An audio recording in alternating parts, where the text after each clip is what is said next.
there must be reorientation, not just reorientation, consistent reorientation of Nigerians.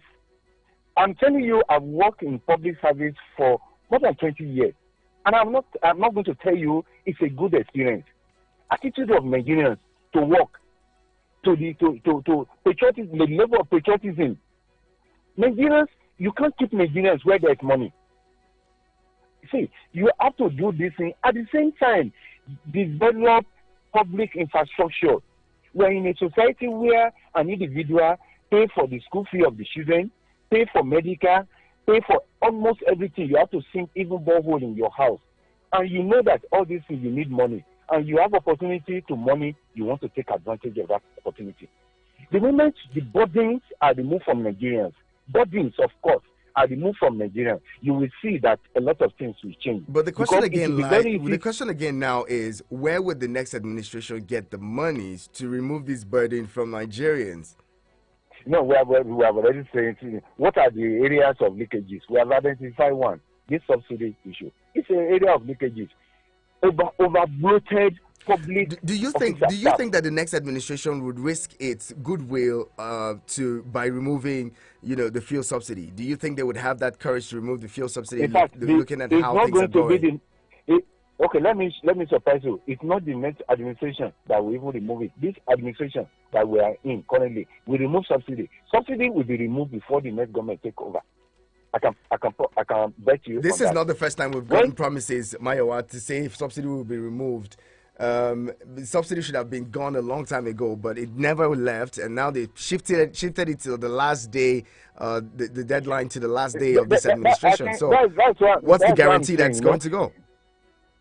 No, okay, the guarantee that is going to be done. They have said it that this is going to be done, and the next government will be the one that will provide the palliative for Nigeria. See, what are our sources of revenue? Oil.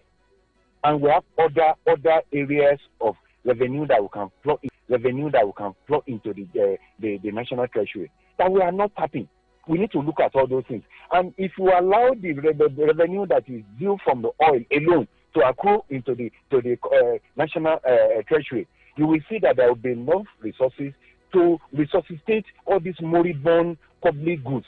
Public goods, number one, medical, education. Look at how much people are paying to. Mayowa, how do we allow? It seems like I'm dragging you on for too long, but how do we allow the monies, accrue from crude oil when crude oil there's crude oil theft?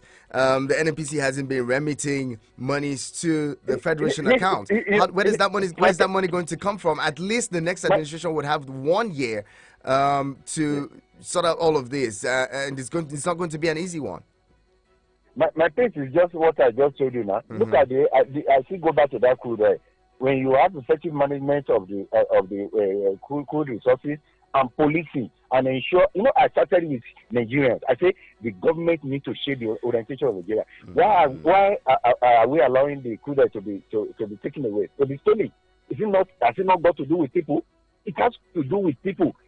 I have said this. I say when you put Nigerians in where there is money, then you don't know what can happen. Magic can happen. That's why I say that when you are able to get Nigerians to be disciplined through public orientation and reorientation, that's the first thing a government must do if we want to make progress in Nigeria.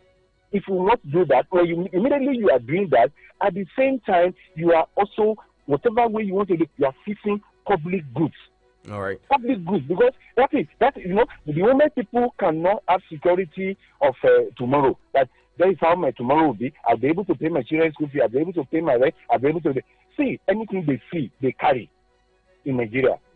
A lot of reorientation have to come in for the next Nigeria to be prosperous. God bless Nigeria. Thank you very much, Mayowa. Well, why should you worry? Why should this conversation concern you, or why should it bother you? Well, it's just so that you're aware of what's coming. It's not like when the next administration is going to come and everything will just go away and everything will become better because there's a new leader, new president. It's not going to happen. There's no magic wand that anyone is going to wave and things are going to change overnight.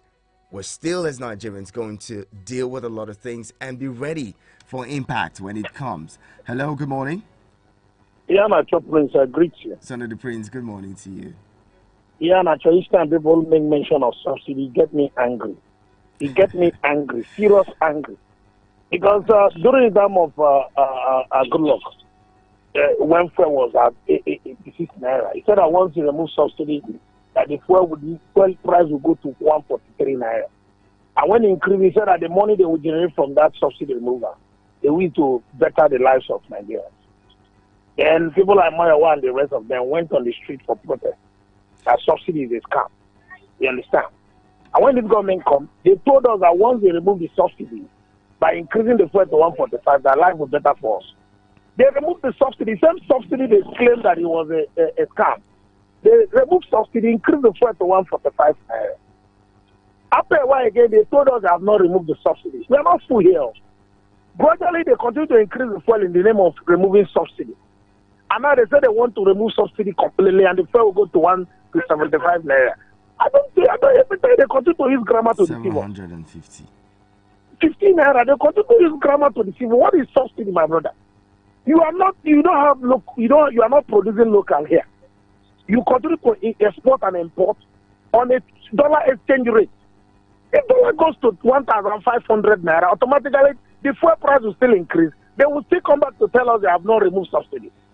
The only time subsidy, if I thought they want to remove subsidy, the only time people like me will believe truly there's a subsidy is only when our refinery here work locally. Then we produce here, refine here, then export to people that need it, make exchange rate back to this country. But if we continue to export crude oil, importing finished products, while some people will gang up and sell the remaining finished product to other countries that need it. I tell you, my personal opinion, I will never succumb to the issue of subsidy. Because for me as a personal, it's a scam totally. It's a scam totally. So what would happen when the government removes the subsidy and you have to buy fuel for more than you're already buying it? What would you do at that time? Would you stop buying? Or would you stop going out? Let me tell you something. There's nothing that happened to this country that I knew. We have been battling with this country far back in 1970 something, hoping that it will get better. What happens to Nigeria today that will still be new? But what I want to tell you today, my brother, mark today date. Even if they increase fuel to 175 with the name of removing subsidy, they will still come back again and tell us they have not removed the subsidy. Because we are relying on exchange rate. Because as long as we continue to export crude oil and import crude oil, we will continue lamenting because the dollar exchange will continue to increase and the price of oil will continue to increase. Let me tell you, when oil price crashed in the international market, good Lord reduced oil price to 86 naira. When the oil price increased, it goes to 96 naira. You know, these are the ways, and they continue to explain to us, the country well, I come on air every time to explain to Nigeria. But this one, they continue to do whatever they like. For me, nothing new again. I tell you, if I cannot bear the pain, the hardship any longer, I will take my family out of this country. It's almost I must die in Nigeria. If I continue to endure the hardship and nothing improves, I will sell everything I have in. How many people can leave this country? How many people would leave? How many people would remain? If we all start to talk about leaving this country, can everybody leave? Truth is, you probably take your immediate family, but you would still somehow still have ties here. You still have family here, extended family, and maybe even older parents and all who would still be here. So the idea of escaping Nigeria really isn't that an illusion? You know, thinking that you're going to escape Nigeria and the troubles or all of this. I don't know, but it really doesn't seem like a way out, because some of the people who have claimed to escape Nigeria have found themselves in deeper problems and deeper mess than they ever envisaged. Well, the conversation this morning is around Nigeria's debt stock and Nigeria's current debt profile. The Debt Management Office says it's gone up to 46.25 trillion naira. And there's a possibility that if the ways and means are restructured and added to this, it would go up to about 70 trillion naira. How worried are you? how prepared are you for impact when all of this happens? The next administration comes in and fuel subsidy is gone. You have to buy fuel for more, and you have to pay transport more for more, and the prices of things go up. Currently, we have an inflation rate that's over 21%, edging on to 22%. If subsidy is removed, it's going to put further pressure on the economy, which would mean that inflation figures would go up. Some people already do not even believe that Nigeria's inflation figures coming from the NBS, National Bureau of Statistics, is even accurate. Some people say, look, the inflation could have been over 50%, but we'll stick to the official numbers by the NBS. Hello, good morning. Prince, good morning. Good morning, Paul. How are you doing today? I'm very well, Paul. Paul, let's let's talk about one aspect where I know you have expertise: the aviation sector. What's going on there? I was going to ask you yesterday. You guys want to go on protesting? Also, the Nigeria Air, the shares issue. I want to know more about that. But before then, talk to me about the Nigeria's debt. Well, as for me, there's a way I'm looking at these things. These debts is keep on accruing, and even if the next administration comes, they will accrue more. These are our crude that we go to refine abroad. Why can't Nigeria think of exchanging this crude to offset some of these our debt? Because we don't refine here. I don't know that we already have the crude oil exchange regime, the direct sale, direct purchase, whatever, direct purchase, direct sale program. We're exchanging crude and getting PMS already. But this crude, my prince, why the countries that we take loans from, like China, why can't we just agree that, okay, if you are refining in another country, we give you so cargo of crude to offset so amount of debt that we've borrowed from you people. Is Nigeria not thinking towards that? So that these debts, we are not thinking of offsetting this debt. All we are paying there the interest that is put on this loan. You understand my point? Mm-hmm. It's interest we are paying. Debt servicing. Are we just thinking of? There are some that can be paid off. You understand? Some time back, I was in Cote d'Ivoire, and they showed me where Nigeria used to take their crude to the company where they used to refine in that place. That you can imagine Cote d'Ivoire, Nigeria used to take our crude to Cote d'Ivoire to go and refine and bring back. Like somebody was saying, if you take this crude to go and refine, what of the other product that is gotten from the crude? What happens to it? That's the question that we've been asking. No kerosene. The other derivatives, where are they? All those byproducts that you get from it. What happens? Who gets those ones? Now, I don't know. And then somebody is telling me that somebody trying to give me an analogy on concessioning of the refinery. That if I have a house and one room, I'm not using it, is it not better to give somebody to renovate it and give me value so that if I see that place, I'll be happy with it? Now, if the things I also want to say on that, if I have a house and I have empty space that is just lying down there, and I have this house that I'm looking at, that empty space is looking at me. Now, the house I'm looking at, it doesn't have the latest technology. Is it not better for me to give that person that empty land to build a new modern house and improve, put the latest technology, than for him to come and be breaking the one that I'm sitting on and be doing all? He has not done anything. He's just coming to concession, or he's not coming to manage it. You see, in this country, sometimes we don't really understand some of these things. Build, operate, and transfer. And every Nigerians have gone this way. Would have gone past this our infrastructure deficit. What are we talking about here? Now, coming to you asking me a lot of, you asked me some questions about the aviation you wanted to understand. You see, in the aviation, It's the same thing we are battling with. Now, you borrowed money from China to develop some airports, build airports, new airports. This same airport that you have built on borrowed money, you want to concession to another entity just to come and manage. At what percentage?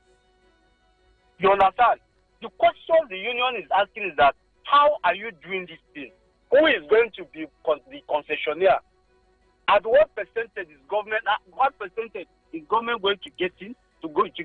And what percentage farm is going to get? And so on and so forth.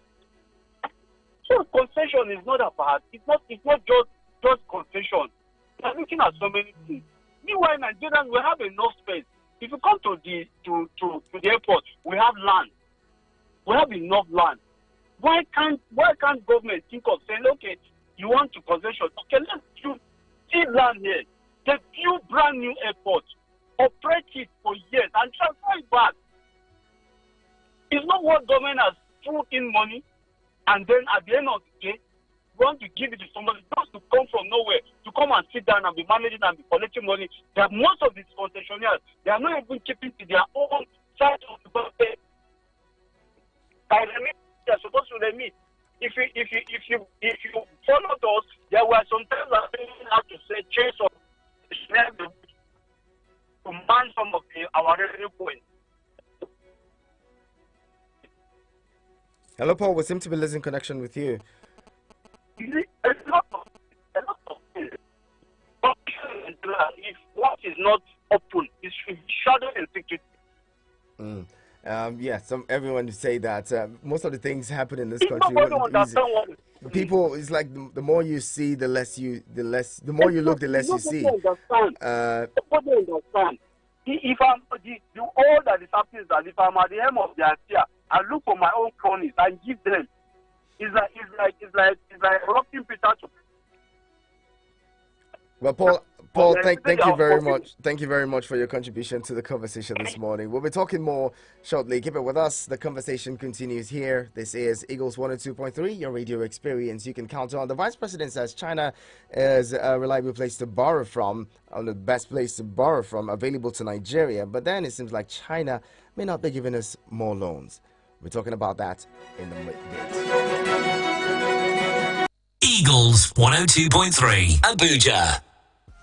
Popular football leagues all around the world are starting to get into full swing. You could walk away with Betway's 500,000 Naira Beat the Odds grand prize, plus amazing weekly free bet prizes. Visit the Beat the Odds page today, make your predictions, and continue climbing the leaderboards to go into the draw to win weekly cash and free bet prizes. The more predictions you make, the better your chances of walking away with a grand prize.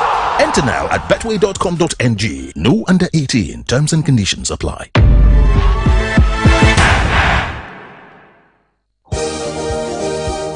Hello, Abuja sellers. Superstores.ng needs distributors and sellers to come partner with us on our platform to sell their products. Do you have computers, phone accessories, generators, beauty products, inverters, or household appliances for sale? Then come to Superstores.ng. We will market them for you on our platform and reach out to millions of customers. For more information, do call Zahid on 0806 980 1380. 0806 980 1380.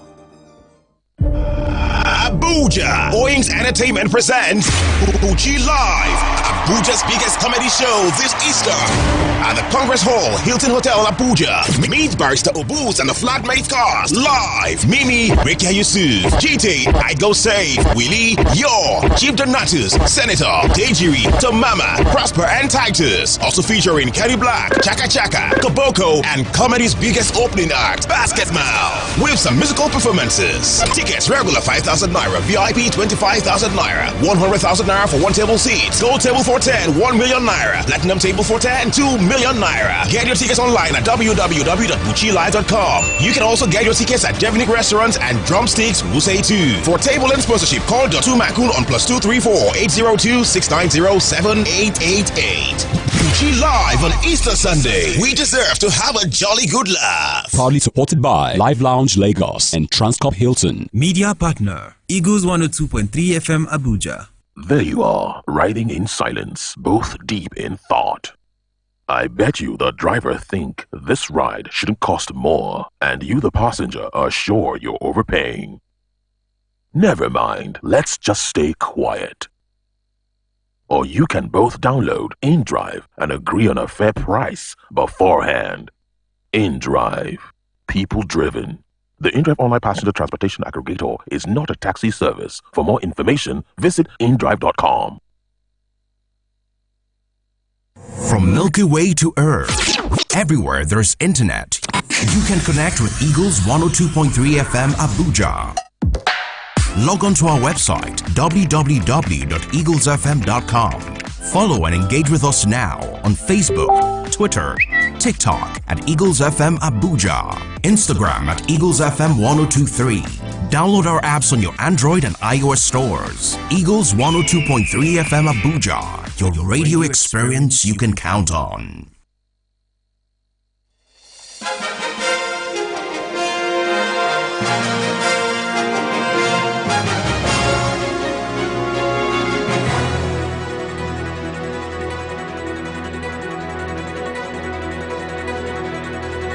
Thank you for staying with us. This is Eagles 102.3, your radio experience you can count on, and you're into Eagles Outlook. And this morning, Eagles Eye is looking at the Nigeria's debt stock, the Nigeria's public debt stock, which has been declared to have gone up to 46.25 trillion naira. Now, another major source of area of concern is the fact that, look, when we talk about Nigeria's debt stock, public debt stock, the states contribute to this. It's not just federal government or what federal government borrowed, which is why I always say that the state governments are a very big and integral part, the most important part of government, the most important government to you, because your state governors borrow monies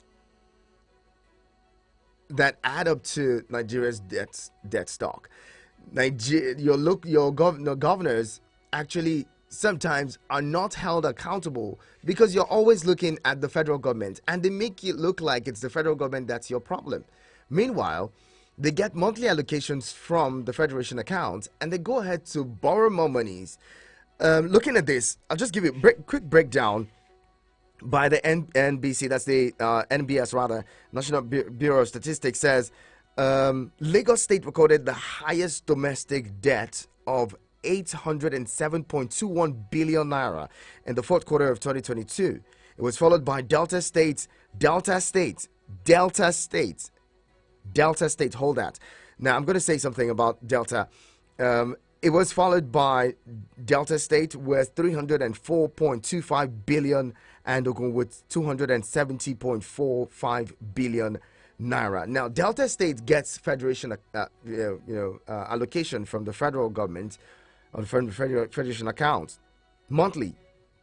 It also gets a 13% derivative, on account of crude oil sold. Now, looking at this, Delta State is a Niger Delta State, just like River State. In the last quarter, last year, most of last year, River State debt remained stagnant. There was no external debt. There was no, increase in River State debt. But Delta State is among the highest debtors, which means it borrowed more than most other states in the federation. Delta State, with all of its state allocation, plus the debts, plus the 13% derivatives, or what do you call it now? Derivation fund, right? In River State, there were more projects commissioned in River State. Everyone knows it. Everyone is talking about the River State Governor, Yesim Wike, and how he has commissioned several flyovers, commissioned different projects in the state, including building law school and all of that. In Delta State, what's the story? Now, these are governors from the same party. They're both PDP governors. One governor didn't borrow so much. The other one borrowed so much. They get this. In fact, Delta State gets I think more, according to Rivers State Governor Yesin Wike, says Delta State gets more than Rivers State when it comes to 13% derivation. Yet, Delta State borrowed more than Rivers State. But Rivers State commissioned more projects than Delta State. I'll let you answer those questions by yourself. Hello, good morning. Hello, good morning. Good morning. Good morning. Good morning, Don. Good to have you. Yeah, my friends, you see, the situation of the country is a kind of, just the way you guys analyze it, the more you look, the less you see. You see, the truth remains that why people always look at the federal government is because they are the ones who have the instrument to make this governance. All right? Most times you see when they leave office, nobody, maybe because it's party kind of thing, and then they are let go. Even when there are petitions and cases against them, not because perhaps they belong to the ruling party and they are let go. This is the reason why everybody looks up to the federal government. They are not investigating these people. What are these guys collecting these monies to do? What are they doing with this money? If they have been following them up and they are making sure that everything they get is wisely invested, then there will be justification for borrowing the money. But you and I know that most of these monies are borrowed and then put into private pockets. And also, the Bureau of Public Procurement and the rest of them, these people, these guys inflate projects, and some of them, they are the ones, even, their private companies are the ones bidding for these projects. Some of these projects are non-existent. So the thing is, our case is we are really just like you were trying to tell one of your callers that says if the whole situation gets too much out of hand, he practically moves his family out. Most of us are going to leave the country because what else are you going to do? Are you going to fight the government? Hello? I'm with you, Don. Yeah, so that is just the thing. The thing that happens in Nigeria is something that you just can't explain. You keep on borrowing money without no project to sustain. Well, it's really, sometimes it's even better not to talk about these things. Have a blessed day. Thank you very much, Don. Now, the lesson in this, there's a lesson in this, and I want to draw that lesson, but I'm going to bring in a caller. Hello, good morning. Hello? Good morning. Sir. Good afternoon. Good morning. Good morning to you. Yeah, Jerry calling. Jerry, I'm glad you're here. Go ahead, let me hear you. Yeah. Our Honorable Kazawe have given us the details about this borrowing of money. We didn't borrow money from any country. It's our money they give us. Kalaure have already present all the documents in the family that day. He present all in documents to show that government to come and challenge him.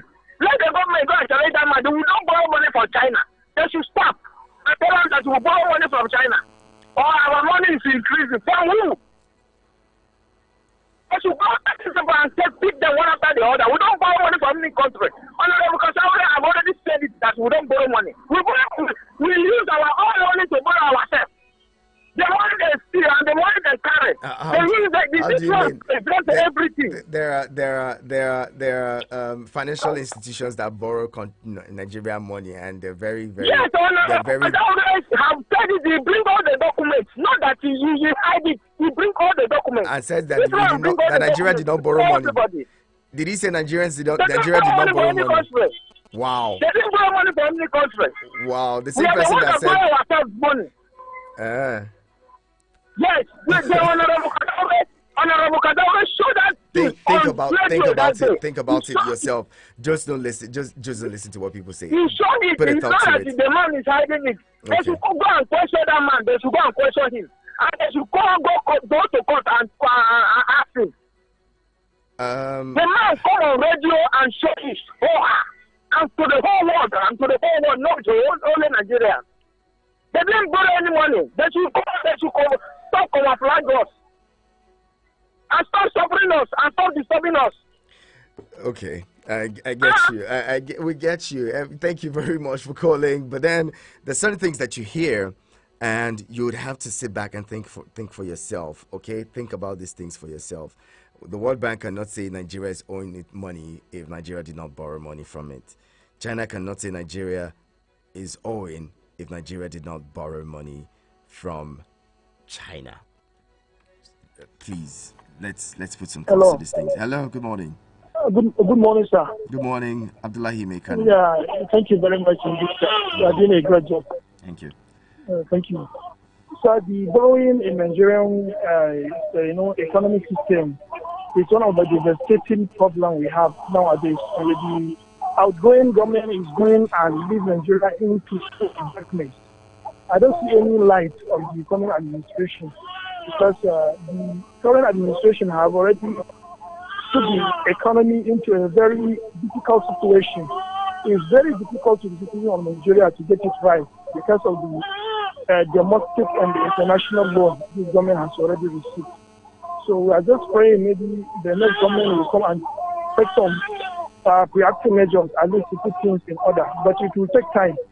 So I just want to call on Nigerians to exercise patience because there will be no change in this coming administration because of what happened in the past. Okay.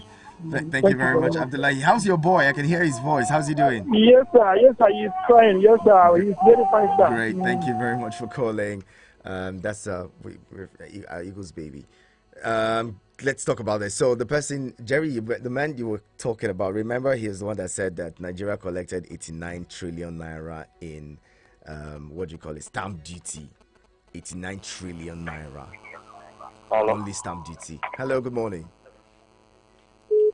Lost connection. Try to call back. Let's wrap up quickly. Hello, good morning. Sorry, my friend. Yeah. I just wanted to chip in something. The other guy was saying that has always said that Nigeria did not borrow money. I am not sure that's what he said. Anyway, what he said was that we don't have need to borrow any money, that we have more than enough money in Nigeria. That makes sense. You understand? Mm-hmm. I think that was what he was trying to say. It's like even a point. Now, people ruled Anambra State for 8 years, right? And if I'm wrong, please correct me. I don't think he borrowed money throughout this tenure. That is to portray the point Honorable Kazori was trying to make. We have more than enough money.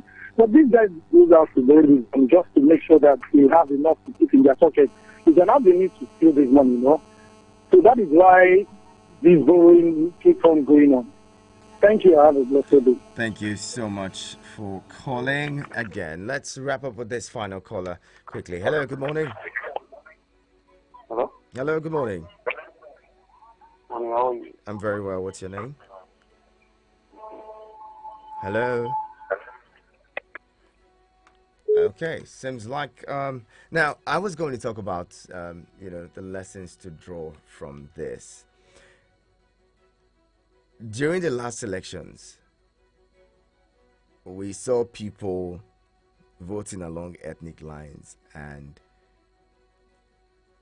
sparking hate against others, people crossing themselves, out, and even in public. Some people lost relationships. Their close friends turned enemies on account of politics. But the truth is, when the chips come crashing, if subsidy is removed, you're not going to buy fuel at a different price or a different rate because you're Igbo, or because you're Yoruba, or because you're Hausa, or you're Fulani, or Ibibio, or any of the tribes in Nigeria. No one is going to sell fuel for you at a cheaper rate because you're any of these tribes. No one is going to sell commodity to you, any other product to you on the basis of your religion. They're not going to sell things cheaper for you. You're not going to pay a different price when you get into a bus or a taxi with me. We're all going to pay the same thing. So if there's difficulty staring us in the face, even when the next administration is coming in, irrespective of who becomes president, at the end of the day, if we're going to suffer, we're all going to suffer. These lessons haven't been learned, because if there's an election tomorrow in Nigeria, we would still do the same things that we did. We're still going to make enemies of our brothers, make enemies of our sisters who are, of other ethnic stock, all in the name of politics and politicians. And guess what? The politician would not buy fuel. The states, or our nation state, would provide fuel for them. Our nation state will feed them. Our nation state will take care of their health care, take care of everything. Some of you in your community, there's no water. Some of you, there's no road that leads to your homes. They won't deal with those things. They won't go through all the difficulties that you're going to go through. So the next time you're thinking about who is going to be your president, who is going to be your governor, most importantly, who is going to represent you at the National Assembly, don't think about religion. Religion, ethnicity should not be the first things that come to your mind, because those are not the things that matter. We've all said it, that when many Nigerians cannot be trusted with state resources. Many. Some of us know that even our candidates cannot be trusted with state resources, but because we speak the same language, it's from my ethnic divide. Let him be there. Some of us would cuss out, prevent other people from voting.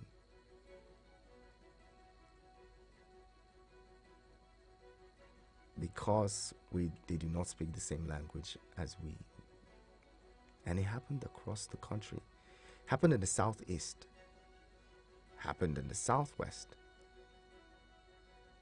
Maybe the only place where the only region that we can exempt will be the north. But even there, some people were disenfranchised on the basis of the party that they support.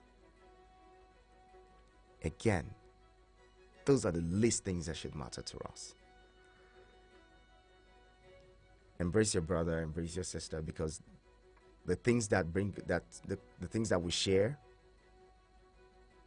the things that we have in common are bigger and more than the things that divide us. Look at it. How many things divide us? Ethnicity, religion, politics.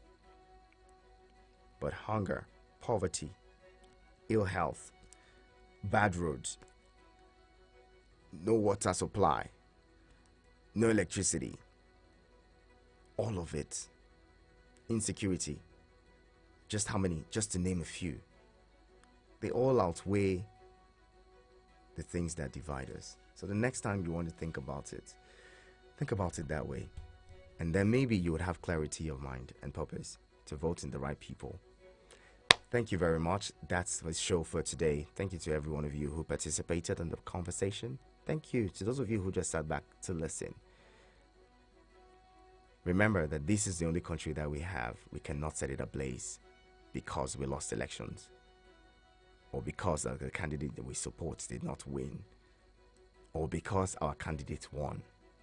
We cannot afford to set our own country ablaze or drive it into anarchy because of these things that divide us. Thank you very much again. My name is Ian Natural Prince. Business News comes up next, and right after that, the Media Extra crew takes over.